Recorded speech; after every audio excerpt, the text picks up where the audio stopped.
Hey guys, Tom and Dan here from Corporate Wellness Solutions. Today we're going to talk a little bit about running technique and running form. I'm actually using Dan at the moment to help me out with a bit of running. We've got the Christchurch half. I'm going to be doing the 10K. Now the reason why I have got Dan, the running expert we'll call him, to help me out is just to prevent injuries. There's no point me going out there, getting injured in 4 weeks and then pulling the pin. I want to be able to complete it. So Dan, what do you think the main reasons or good reasons for somebody to come and talk with somebody like you regarding their running form and running technique? Yeah, you just said it. I mean, form and technique are huge. If you're trying to speed up, for example, get a better time, we can just look at some specific running techniques that you have and kind of alter those a little bit. But I think the biggest thing is injury and injury prevention. So the most common injuries for runners are plantar fasciitis, runner's knee, and then just problematic back issues. And it usually is a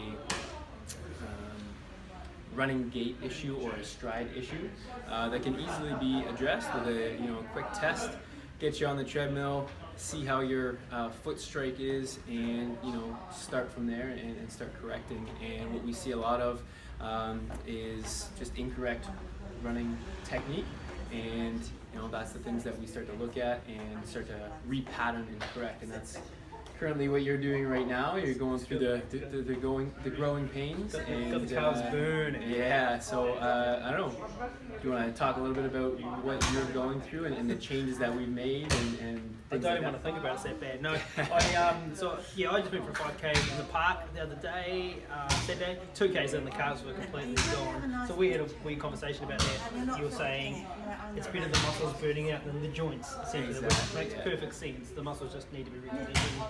I don't think it'll take too long. I'm doing 2 or 3 runs a week, just slow, minute on, minute off. Yep. That type of stuff. And that's the repatterning we're talking about. So when you change your stride, a lot of the time you have to take it slow. You have to scale it back a little bit, do a little 1 minute on, 1 minute off, let the issues adapt a little bit. And most people get a lot of soreness in their muscles, calves especially, but that's a great indication that you're running properly. Calves are being used and the joints are being saved. Yeah. So repatterning. Right. I'm assuming we've taught ourselves to run wrong? Is that what's happened there?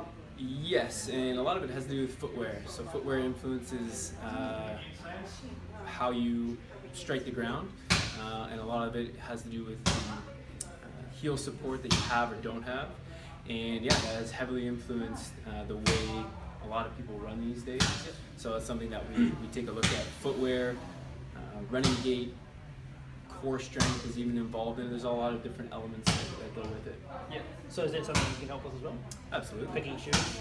Picking shoes, absolutely, yeah. The transition from where you're at now to maybe the best option. You don't want to just go from kind of zero to hero, but that transition and how to go about it, that's absolutely something that we help with. Yeah, I guess that's a little bit more specific rather than from a high heel to a running shoe, obviously. We're looking at adjusting the right running shoe for the right person, whatever it is. So. Yeah. The other thing would be steps and progression there as well. So let's just say, for me, I want to get better at running as well over this period. So once I've got my form sorted, then would it be something that we look at? How do I run faster? How do I run more economical?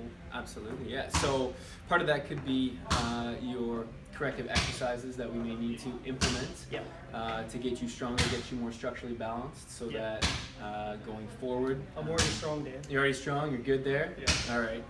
So we can look at exercises in the gym. So it's not just about the running stride, the gait, things like that. It's about strength. So strengthening certain muscles, the opposers that you're used to neglecting possibly.